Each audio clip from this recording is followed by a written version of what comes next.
So great seeing my next guest back in action. It's right around the corner here. She's going to be fighting at UFC Charlotte coming up here May 13th. It's Jess back here on the program. Jess, how are you? Good. How are you? Doing great. Where am I getting you today? You going to training? I know you do you got so much going on. So it's probably either training or something sponsorship related. What are you up to? I just finished doing my MMA sparring. I'm out in Texas right now. I'm in South Texas. So we just went to a UFC gym out here to use the cage, and I think we did like 8 rounds, and yeah, just got done. Now I got an hour drive back to the house. Well, what better than to talk to me, right? So that worked out well. Right? What brought you out to Texas? Honestly, I just kind of wanted something different. I just wanted to make a change. I really like it out here. Where I'm at in Texas actually reminds me a lot of my hometown back in Australia. So when I came out here, my boyfriend lives out here, so I came out to visit, and I was like, oh fuck, like this feels like I'm going home, So then I started training with some of his team and just really enjoyed it. And I haven't really enjoyed California for a long time, So I figured I would try to switch it up for a minute and see if I could kind of, I guess, fill the gaps that I was having with my life. Like, not with my training, because my training in California was fantastic, but I just didn't really like living in California. So since I've been down here, like I drove out with the dogs a couple of weeks ago and the cat. And since we've been out here, I just feel a lot calmer. I feel like I can focus on what I'm doing a lot more and not really stressing about money or like how I'm paying my rent and stuff like that, because Cali's so expensive. But until I came out here, I've been out here for a couple of weeks now. I didn't realize like how much it was weighing on me. So yeah, it's been a good move. I fucking miss CSA, and I miss everyone there, and I miss Coach Kirian, But it just felt like it was time to try something a little different. Absolutely. So have you moved out there, or are you just doing your camp here? I was just doing the last 4 weeks of camp out here, and that was kind of going to determine what I do beyond this fight. But I really like it here, so I'm 99.999% certain that I'm moving out here. Okay. And just to fill some people in here who might not be, following you on social media, what gym are you training at? And who's your boyfriend for people who might not know? His name is Isaac Marino. So he runs a little studio out here. So he's been doing karate his whole life. And then his uncle, Arturo Reyes, is the jiu-jitsu black belt. So I'm training mostly with them. And then I go to a boxing gym called the Legacy Boxing. And then we go to Diego Ferreira's gym. Oh, nice. In McAllen as well. So that's kind of where I'm moving around. I do all my sparring. We're doing a lot of sparring at Diego's, and then with some of the guys that train at Diego's as well. Good. Nice little mix there. That sounds awesome. Yeah. So we haven't seen you in a while, obviously, because of the arm break and everything. I assume everything went well with the recovery. If we're seeing you back here now, is that accurate? How did everything go with the injury recovery? Yeah, it was fine. I after that happened, I did a long cross-country drive, so I had a lot of time to myself to think, and try to figure out if I wanted to have surgery, if I was prepared to be out for that long, because my recovery off of surgery would have been a lot longer than what it has been, or if I felt like I could rehab it. And I was so confident in my training and in my physical therapist out in Sacramento, that we decided not to have surgery, and I'm extremely grateful for that, because I didn't really have to take any time off. Like there was probably a 2-month period where I couldn't use it. I couldn't use my arm the way I wanted to, but that was a much shorter time frame than if I had actually had it repaired properly. But I don't feel like I need to. It's been fine. Like I don't have any limitations because of it. So I think I made the right decision. I'd say so, and we get to see you back here a little bit sooner, which is great, right? Yeah. So that's I know you're chomping at the bit to get back in there, and you got an interesting opponent here. Obviously an extensive. People looking at the record, they might be like, "What is this all about?" But she's got the Muay Thai background. She's fought Valentina Shevchenko in Muay Thai as well. What do you know about her for people who might not know, and how do you feel like stylistically you match up against her here? She's the type of opponent that I've been asking for. So when obviously I lost 2 fights in a row by the same submission, and when I said yes to the second one, when I said yes to Julia, my coach Kirian wasn't happy about it. He's like, "This feels really stupid. This feels like a stupid decision, But it then offered it to me on the International Fight Week card that was being headlined by Aussie and New Zealand fighters, and I was like, "Come on, man! Like this is my dream. I've been fucking begging to fight at T-Mobile. Like I've been begging to fight on a pay-per-view. I've been begging to fight on a card with Alex Volkanovski and with Izzy, and they offered me this, and even though the opponent just losing a fight via armbar and then fighting someone who almost all her wins were via armbar probably wasn't the smartest decision. So then after that, we were like, okay, like let's be a little more intelligent with the fights that we choose, and that's kind of why I rely on having a team so that I'll say yes to fucking everyone. I don't care. Yeah. But then when they offered this girl, I was like, okay, this makes a little more sense. You know, she's a striker. She has extensive Muay Thai experience. I love to kickbox. I love Muay Thai. I am a lot more experienced in MMA than she is, but she's bringing a very, very solid striking background to this fight, you know? So I'm excited for it. I haven't fought someone like her before. Like, I've fought elite level strikers. I haven't fought someone with the Muay Thai accolades that she has, and I'm really excited for this one. Well, and you know it's going to be an exciting fight, right? Like, I mean, I doubt this is going to the ground, right? So I'm sure that plays into it as well, right? Yeah, for sure. Like, you know, I'm trying to for a while I was like, fuck this, like fuck MMA. MMA sucks. I just want to go fight Muay Thai in a cage in 4-ounce gloves, you know, like but this opponent felt like feels like it's gonna kind of scratch that itch. Okay, that's good. So camp, we sort of talked about it there. Obviously, you're in Texas now. I know CSA, and then I know you've done some training at Alpha Male as well. I saw the photo there with you and Corey McKenna and Macy. So what does camp look like going into this fight in terms of dividing everything up? So I still did the first 8 weeks between CSA and Alpha Male. You know, that's how the last, like, I think 4 or 5 camps have gone, is splitting my time between then and then, like, a little bit of wrestling with Daniel Cormier as well. The end of this camp has been really nice. I'm not having to travel as much, so I feel like I'm getting more time actually on the mats than what I was up there, because up there some days I was on the road for 5 hours each day just trying to get to and between each gym, you know, so that doesn't really leave a lot of time for doing the extra stuff like recovery or making sure that I'm sleeping well, because I was just spending so much time on the road. And you can't sleep while you're driving, right? But now Isaac drives me everywhere as well. So if I needed to rest, like, he drives. I get to be passenger everywhere. But because I'm actually spending less time on the road, I feel like I have more energy to put into my training. So that's been really cool. I haven't had that in a long time. That's good. I don't think a lot of people factor that in when it comes to training, like how much time you spend, you know, going to different gyms and stuff. Like, that's crazy. I commend your patience for that, because if I'm in the car for like more than an hour, I go nuts. So I think that's awesome that you've been able to. It's frustrating as fuck. Yeah. That was part of the reason why, like, that last fight that I had, I was heartbroken afterwards, because I was driving fucking 1,000 miles a week. Like, that camp cost me so much money just making sure I was getting everything covered, and it didn't pay off, you know. And I was like, I had that moment where I was like, what the fuck am I doing this for? Like, I'm doing everything that I can. I'm spending so much money, like, I'm covering all my bases, and it still doesn't work out, you know. But then that's like the other side of this fucking sport. Like, you can't win all the time, you know. So I'm almost grateful for it, because it made me sit back and take stock of what I'm doing and kind of trim the fat a little bit, like really take a look at maybe where I was wasting time, wasting money.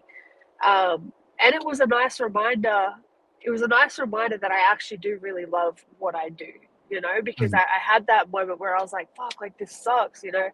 Like, now I'm injured again, because I've had so many big injuries over the last few years that have each one has sat me out between 9 months and 18 months at a time. And I was like, man, now I got another injury to rehab, and like, I spent all this money and put all this time in and all this energy, and now I'm heartbroken. Like, do I really want to do this anymore? And I got the chance to sit down and go, like, fuck yeah, I'm still in this, you know. So there was, as shitty as that entire situation was, it almost like reignited my love for this sport. What's your prediction for this fight? How do you see it playing out? I don't know. I don't know. I think I just know that I'm doing everything that I can to get ready for it, and I'm really excited for it. That's okay. it.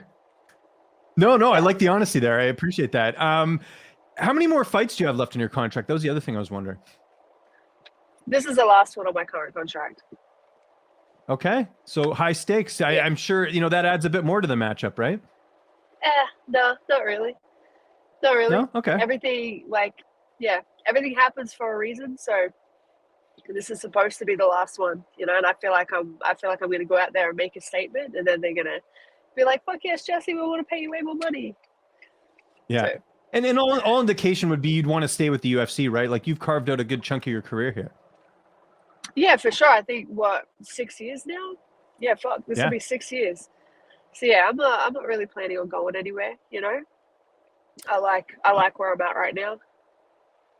Let me ask you this. Obviously, you know, I know, again, UFC's number one priority. We have a big bare knuckle card coming up on Saturday. Is that something you'd ever want to get into? Oh yeah, nah, fuck no. They'd have to ask. Okay. They'd have to offer me a bullshit amount of money for me to do that. Okay. I have nothing against it. I just Mhm. have no desire to get punched bare knuckly. Like, I don't want. Yeah. I don't want to be punched like that. Yeah. No, I don't blame you. Some of the, you know, the scarring and all that stuff seems pretty brutal, right? So yeah, it's not for everyone. I definitely understand that. What are your goals for the rest of the year? I don't know if you're someone that plans that type of stuff out, but obviously this is the first fight back. Do you have any sort of goals that you've laid Yeah. out for yourself for the rest of the year? I'd really like to fight more regularly. Honestly, yeah, I got 2 in last year, but before that, I was fighting once a year. I've been fighting once a year for the last 4 or 5 years. So before I got signed to the UFC, I was fighting 3 or 4 times every 12 months. I'd really like to get back to that, honestly. So we'll see. Got to get through this next fight first, and then I kind of I have a plan for after this fight, and hopefully it involves me fighting every 3 or 4 months. And you know, we talked about the injuries, and you know, I know you've had some bad luck throughout your career. Do you sort of have a timeline of how much longer you want to keep fighting? Just because I'm sure you are, you know, again, you're doing well, you're competing at a high level, but I'm sure you're also thinking ahead too. Honestly, so before I got signed to the UFC, I always said I was going to retire at 35, but I'm 35 now, and I feel way better physically and mentally than I did in my 20s. Mhm. And then I see fucking Holly Holmes still fighting at the highest level at 41. I'm like, why would I even put an age limitation on what I'm doing right now? Like, I have faith that when the time to hang it up comes, I'm gonna feel it, and it's not gonna be dependent on how old I am or how long I've been doing it. I'm gonna know when that time is, but it's not any time in the near future. Okay. Yeah, I don't blame you. Again, if you're feeling great, why you know, why stop what's going on? For sure. One big change that you've had over the couple of years is something we've talked about in interviews. I know you've been sober for a long time. How much has that helped, you know, just everything, just, you know, in terms of your fight career and perspective and everything? Because I know there was a big decision you made a couple of years ago. Yeah. Yeah, it'll be 5 years in July. Um, Honestly, just I knew that there were going to be physical improvements when I went sober, but I think the thing that I didn't realize was going to be so great is just how I can handle confrontation and conflict and negativity now. Because back when I used to drink, you know, if I had a bad day or something, I would go and get fucked up, and then it would just end up being this cycle of waking up hungover, having a bad training session, being bummed out about that bad training session, going to drink at night, and then just continuing that every single day, you know. When I first went sober for probably the first 2 years, it was very confronting because I didn't know how to handle all of these negative emotions that I'd been feeling. And then also because I'd been kind of pushing them to the side by using drugs and alcohol for so long, it was like they came through tenfold. And so once I got through those first 2 years, it got a lot easier to deal with. And now I feel like when I have a bad day, well, I don't really have bad days anymore. Now I feel like if I have a day where something negative happened, or where maybe it was less than optimal, I'm able to sit down and be more data focused about it as opposed to emotional. And that was the thing. When I used to drink a lot, I was very emotional, very emotionally driven, emotionally charged. Like everything that I made was based on emotion. And now I'm able to actually sit down and look at the data and look at the facts and go, okay, the way I'm feeling is this, but does that line up with what the reality is? And I think before I went sober, I wasn't able to make that distinction or to work through things the way I am able to now. So That's good. What are let me ask you this, like, how do you deal with stress and negative emotions and stuff? Everyone's got sort of their coping mechanisms, whether it's meditation or I don't know, like going for a walk. Like, what do you like doing? Like, what do you do when you get in those situations now? Um, take a nap. Honestly, like I take a nap, I play video games, I hang out with the dogs. I just like to. I have moments where I need to just be by myself. Like sometimes I'll go for a drive, but it's really just being on my own or being with the dogs always makes me feel better. But I try not to. I spend a very large portion of my life running away from negative emotions. So now when I feel it, I'm trying to address it straight away. You know, so I don't really. I don't know if coping mechanism is the correct terminology to use, you know, because I feel like I have a coping mechanism now. I am trying to just deal with it and figure it out in the moment because for so many years of my life I was ruled by that, and I have an intense not a fear, but I don't ever want to get back to feeling that way again. Absolutely. No, that's great to hear. I love hearing all that positive energy and everything. We do have a big title fight coming up in your division on June 10th. Amanda Nunes, Julianna Pena. I was just curious how you see that fight playing out in the trilogy. I think honestly, I think it's going to go the same way the last one went. Like I don't think Pena has a whole lot for Amanda when Amanda's switched on.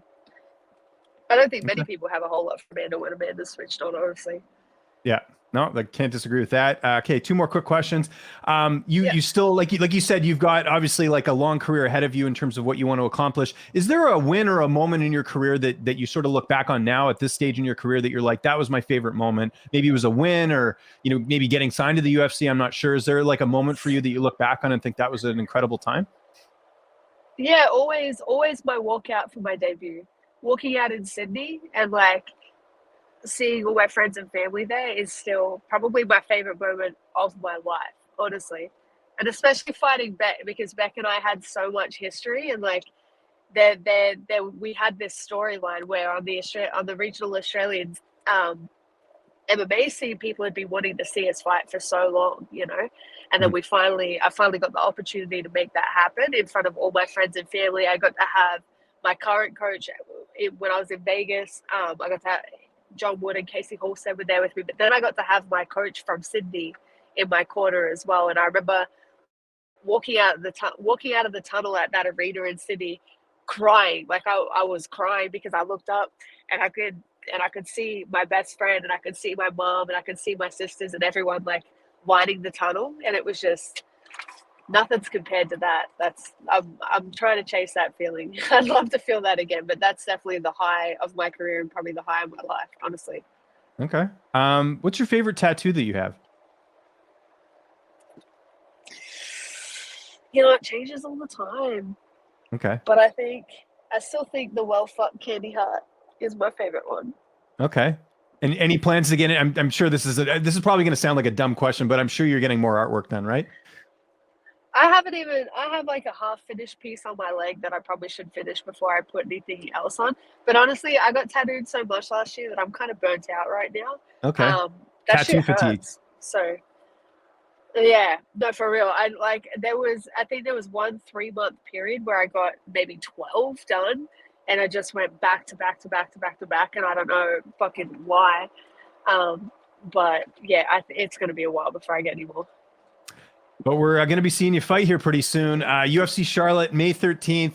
It's going to be an awesome card. I'm looking forward to it. Jess, thanks for doing this. Especially, I know how busy you are. If there's anyone you'd like to thank before we get out of here, whether it's a sponsor or social media you want to plug, I'll No, give you the last word. no, I'm good.